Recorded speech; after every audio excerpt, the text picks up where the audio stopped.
Exercise 26B में जो फॉर्मूले यूज होंगे, पहला है सेक्शन फार्मूला। मान लो एक पॉइंट सी है जिसके कोऑर्डिनेट है एक्स वाई जेड, और ये दो पॉइंट से जोड़ के जो लाइन मिलती है ए बी, इसको एम रेशियो एन में डिवाइड कर रहा है। ए के कोऑर्डिनेट है x1 y1 z1 और बी के x2 y2 z2, और ये इंटरनली डिवाइड कर रहा है। इंटरनली का मतलब सी पॉइंट ए और बी के बीच में कहीं पर होगा। तो उसमें x की वैल्यू निकालने का फॉर्मूला है m into x2 n into x1 upon m plus n। ऐसे y के लिए m into y2 n into y1 upon m plus n, और z के लिए m into z2 n into z1 upon m plus n। अगर ये point externally divide कर रहा होगा, एक्सटर्नली का मतलब है सी पॉइंट होगा बाहर, ये m होगा और ये n होगा। तो फॉर्मूला इसका m x2 minus n x1, मतलब n को माइनस डाल देंगे यहाँ पर n, तो डायरेक्ट फॉर्मूला आ जाएगा m x2 n x1 minus upon m minus n। ऐसे y का m y2 minus n y1 upon m minus n, m z2 minus n z1 upon m minus n। और अगर c mid point होता है ए B का, तो ये ratio 1:1 हो जाएगा। m और n को 1:1 डाल देंगे तो आ जाएगा x1 plus x2 upon 2, y1 plus y2 upon 2, z1 plus z2 upon 2।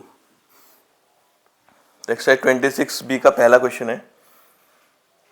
इसमें एक पॉइंट ए दे रखा है 2 -1 3 और बी दे रखा है 4 3 1। अब उस पॉइंट की कोऑर्डिनेट निकालने हैं जो उसको 3:4 में डिवाइड करा है इंटरनली। तो ये जाएगा 3 और ये 4, एक्स की वैल्यू हो जाएगी 3 into 4 plus 4 into 2 upon 3 plus 4, यह आ जाएगा 20/7। फिर y की वैल्यू के लिए होगा 3 into 3 plus 4 into -1 upon 3 plus 4, ये 9 माइनस 4 5, 5/7। और z की वैल्यू होगी 3 into 1 plus 4 into 3 upon 3 plus 4, यह जाएगा 15/7। सेकेंड क्वेश्चन में सेम है। ये पॉइंट दे रखा है 2 -4 3 और बी है -4 5 6 और रेशियो दे रखा 1:-4, एक्सटर्नली हो गया। तो जो पॉइंट इसको डिवाइड कर रहा होगा, बीच वाला पॉइंट ऐसे, ये पॉइंट बाहर होगा, सी ए और बी ऐसे होंगे। तो एक्स की वैल्यू हो जाएगी 2 इंटू -4 प्लस -4 इंटू 1 अपॉन 1 - 4, यह आ जाएगा 4। ऐसी y की वैल्यू होगी -4 इंटू -4 5 इंटू 1 अपॉन 1 - 4, यह आ जाएगा -7। z की वैल्यू 3 इंटू -4 -6 इंटू 1 अपॉन 1 - 4, यह आ जाएगा 6। कोऑर्डिनेट हो गए 4 - 7 6। थर्ड क्वेश्चन में दो पॉइंट दिए 2 4 5 और 3 5 -4। बताना है कि एक YZ प्लेन है, वो उसको किस रेशियो में डिवाइड करेगा।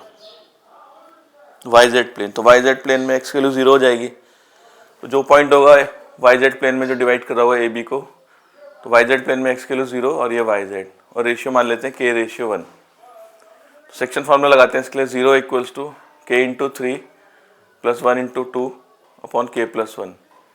क्रॉस मल्टीप्लाई करेंगे 3k प्लस 2 0, k की वैल्यू -2/3, तो रेशियो आ जाएगा -2:3, मतलब एक्सटर्नली डिवाइड कर रहा है।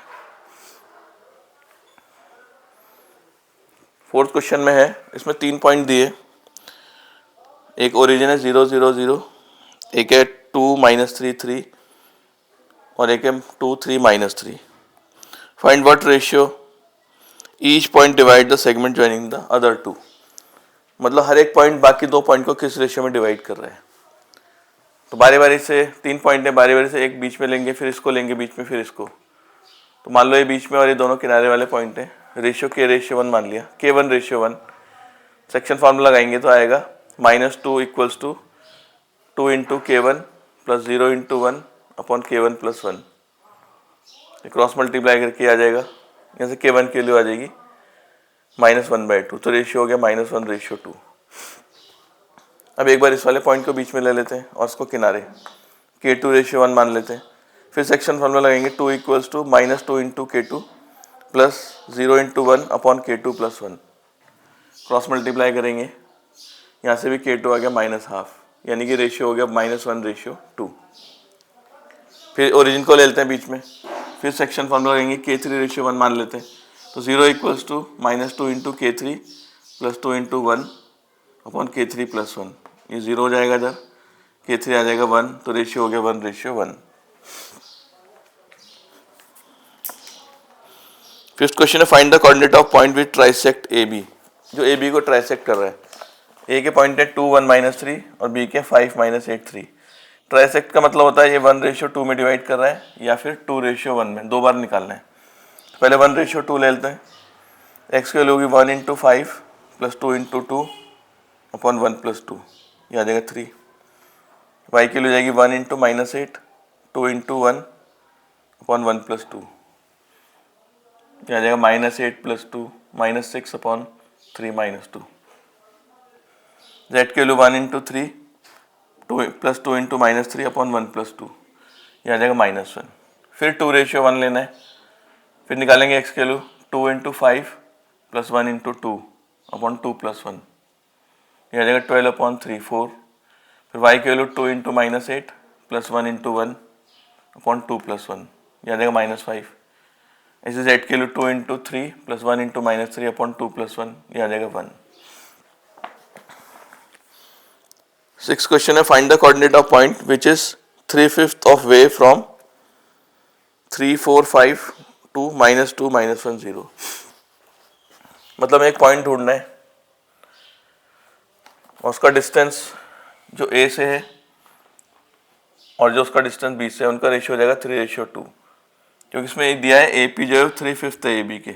ए पी वो जो पॉइंट है वो 3/5 है ए बी का, तो A P upon A B 3:5 हो जाएगा। ये 3 है, ये टोटल 5 है, तो ये 2 हो जाएगा। तो ए पी और पी बी का रेशियो हो जाएगा 3:2। तो सेक्शन फार्मूला लगाएंगे, एक्स के लिए हो जाएगी 3 into -2 plus 2 into 3 upon 3 plus 2, ये आ जाएगा 0। फिर वाई के लिए हो जाएगी 3 इंटू -1 2 इंटू 4 अपॉन 3 प्लस 2, ये आ जाएगा -3 प्लस 8 5 5 अपॉन 5 1। ऐसे जेड के लिए हो जाएगी 3 into 0 plus 2 into 5 upon 3 plus 2, ये आ जाएगा 10 अपॉन 5, यानी कि 2 आंसर। सेवेंथ क्वेश्चन में बताने ये पॉइंट जो है 1 -1 2 ये कॉमन है। इन दोनों पॉइंट को जोड़ के जो लाइन मिलती है इसमें, और वो दो पॉइंट और दिए हैं सी और डी। ये 0 3 -6 2 -5 10।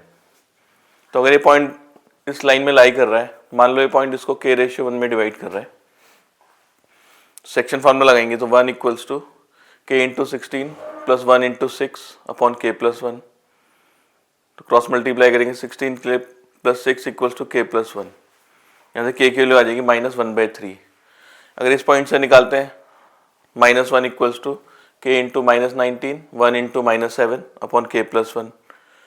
तो ये भी क्रॉस मल्टीप्लाई करेंगे तो -K -1 -19 K -7 18 K equals to -6, तो K आ जाएगा -1/3। इससे भी यही आ रहा है, इससे भी यही आ रहा है, और थर्ड वाले से निकालेंगे तो भी K यही आएगा। इसका मतलब ये पॉइंट P इस लाइन AB में लाई कर रहा है। अब इसी तरीके से बताने की ये C और D इनको जोड़ के जो लाइन मिलती है उसमें भी लाई कर रहा है कि नहीं। तो ये यहाँ रेशियो मान लेते हैं K':1। तो सेक्शन फार्मूला लगाते हैं इसके लिए 1 equals to 2K' plus 0 upon K' plus 1। Cross multiply करके आ जाएगा, यहाँ से K' की वैल्यू आ जाएगी 1। फिर ऐसे दूसरे पॉइंट के लिए लेते हैं -1 के लिए, तो -5 K' 3 into 1 upon K' plus 1। यहाँ भी क्रॉस मल्टीप्लाई करेंगे, यहाँ भी K' आ गया 1। अगर थर्ड से निकालेंगे तो भी K' 1 आएगा। इसका मतलब ये पॉइंट C और D में भी लाई कर रहे हैं। तो ये पॉइंट AB में लाई कर रहा है और CD में भी लाई कर रहा है, मतलब ये पॉइंट कॉमन हो गया।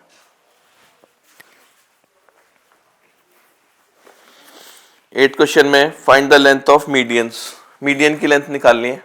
ट्राइंगल के वर्टेक्स दिए हैं 2 -3 1 -6 5 3, तीसरा 8 7 -7।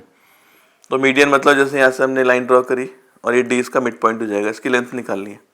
तो D मिड पॉइंट है, इसके coordinate -6 plus 8 upon 2 5 plus 7 upon 2 3 -7 upon 2, ये आ जाएगा 1 6 और ये आ जाएगा -2। ये D के कोऑर्डिनेट आ गए और A के कोऑर्डिनेट है 2 -3 1। तो उसकी लेंथ के लिए डिस्टेंस फार्मूला लगा देंगे 2 - 1 का स्क्वायर -3 -6 का स्क्वायर 1 + 2 का स्क्वायर, ये 1 आ जाएगा 81, ये 9, 91।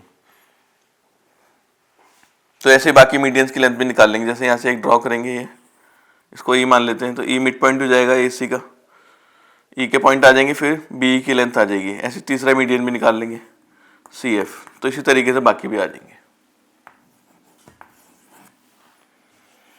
9th में ट्राइंगल के तीनों वर्टेक्स दिए, -1, -3, -4, और ये 4, -2, -7, और ये 2, 3, -8। तो जहाँ तीनों मीडियन इंटरसेक्ट करते हैं वो निकालना है, मतलब सेंट्रॉइड के कोऑर्डिनेट निकालने हैं। तो उसका फॉर्मूला होता है x1 + x2 + x3 अपॉन 3, यह आ जाएगा 5/3। y के लिए y1 + y2 + y3 अपॉन 3, यह आ जाएगा -2/3। ऐसे z के लिए आ जाएगा -4, -7, -8/3, यह आ जाएगा -19/3। 10th क्वेश्चन में बताना है, रेशियो निकालना है। ये 2 पॉइंट दे रखे हैं ए और बी, ए के कोऑर्डिनेट है 2, 1, 5, बी के 3, 4, 3, और एक प्लेन दे रखा है 2x + 2y - 2z = 1। ये प्लेन इस लाइन ए बी को किस रेशियो में डिवाइड कर रहा है ये बताना है। तो हम रेशियो मान लेते हैं k/1, और इसके कोऑर्डिनेट x, y, z मान लेते हैं। सेक्शन फॉर्मूला लगाएंगे, तो x के लिए हो जाएगी k × 3 + 1 × 2 अपॉन k + 1, ये आ जाएगा। ऐसे ही 4k + 1 अपॉन k + 1, फिर ये 3k + 5 अपॉन k + 1। अब ये पॉइंट जो है प्लेन में लाई कर रहा है, तो x, y, z की जगह डाल देंगे तीनों, ये आ जाएगा 2, और x की जगह ये डाल देंगे, फिर ये 2 × y, y की जगह ये -2z = 1। इनका एलसीएम ले लेंगे k + 1, ये आ जाएगा 6k + 4, ये आ जाएगा 8k + 2 -6k -10, ये आ जाएगा 6k कैंसिल, आ जाएगा 8k - 4 = k + 1। यहाँ से k की वैल्यू आ जाएगी 5/7। तो रेशियो था k/1, तो लिख सकते हैं 5/7। और अगर k की वैल्यू 5/7 यहाँ डाल देंगे इसमें k में सब में, तो c के कोऑर्डिनेट आ जाएंगे 29/12, 9/4 और 25/6। 11th क्वेश्चन में ट्राइंगल है, उसके तीनों साइड के मिड पॉइंट दिए हैं। p के कोऑर्डिनेट है 1, 5, -1, इसका मिड पॉइंट है 0, 4, -2, और इसका मिड पॉइंट है 2, 3, 4, और इसके वर्टेक्स निकालने हैं ट्राइंगल के। तो इसको मान लेते हैं x1, y1, z1, इसको x2, y2, z2, x3, y3, z3। तो मिड पॉइंट फॉर्मूला लगाते हैं, x1 + x2 अपॉन 2 = 2, ये आ जाएगी इक्वेशन। फिर ऐसे y1 + y2 अपॉन 2 = 3, ये आ जाएगा y1 + y2 = 6। फिर z के लगाते हैं, z1 + z2 अपॉन 2 = 4, तो z1 + z2 8, ये 3 इक्वेशन आ गई। फिर इसमें लगाते हैं BC मिड पॉइंट में, x2 + x3 अपॉन 2 = 1, ये आ जाएगा। फिर y2 + y3 अपॉन 2 = 5, उससे ये इक्वेशन आ जाएगी। और z2 + z3 अपॉन 2 = -1। अब ऐसे इसके लिए लगाते हैं AC के मिड पॉइंट के लिए, x1 + x3 अपॉन 2 = 0, ये इक्वेशन आ जाएगी। फिर y1 + y3 अपॉन 2 = 4, इससे इक्वेशन ये आ जाएगी y1 + y3 = 8। ऐसे z1 + z3 अपॉन 2 = -2। तो 9 इक्वेशन बन गई। तो जो x वाली इक्वेशन है, जैसे 1, 4 और 7, इन तीनों को प्लस करते हैं, 1 को, 4 को और 7 को। तो इसमें 2 बार x1 आएगा, 2 बार x2 आएगा और 2 बार x3। तो ट्वाइस x1 + x2 + x3। इधर आ जाएगा 4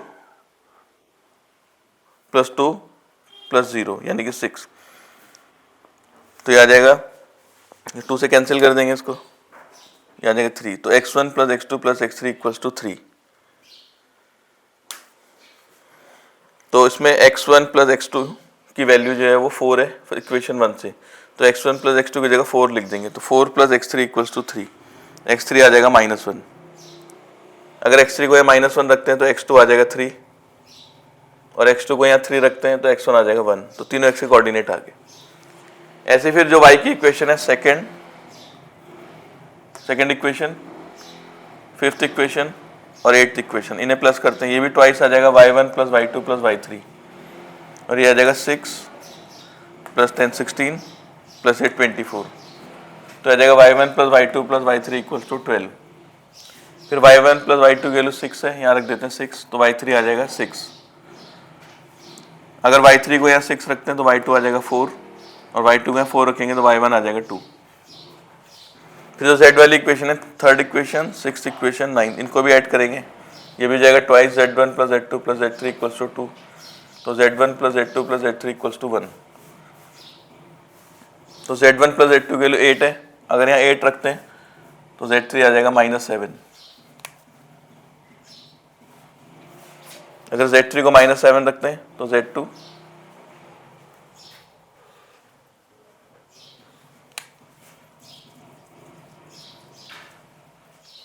तो z3 की वैल्यू जो -7 है, अगर यहाँ रखते हैं -7 तो z2 की वैल्यू आ जाएगी 5।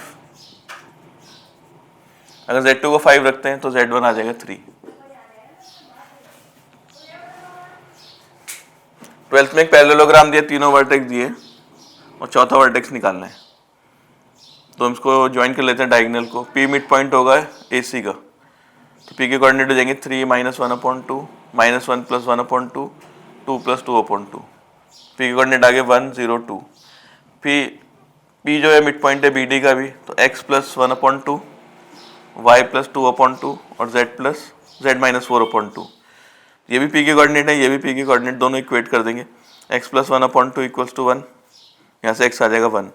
फिर y + 2/2 = 0, यहाँ से आ जाएगा y -2। फिर आ जाएगा z - 4/2 = 2, यहाँ से आ जाएगा z 8। तो D के कोऑर्डिनेट हो जाएंगे 1 -2 और 8।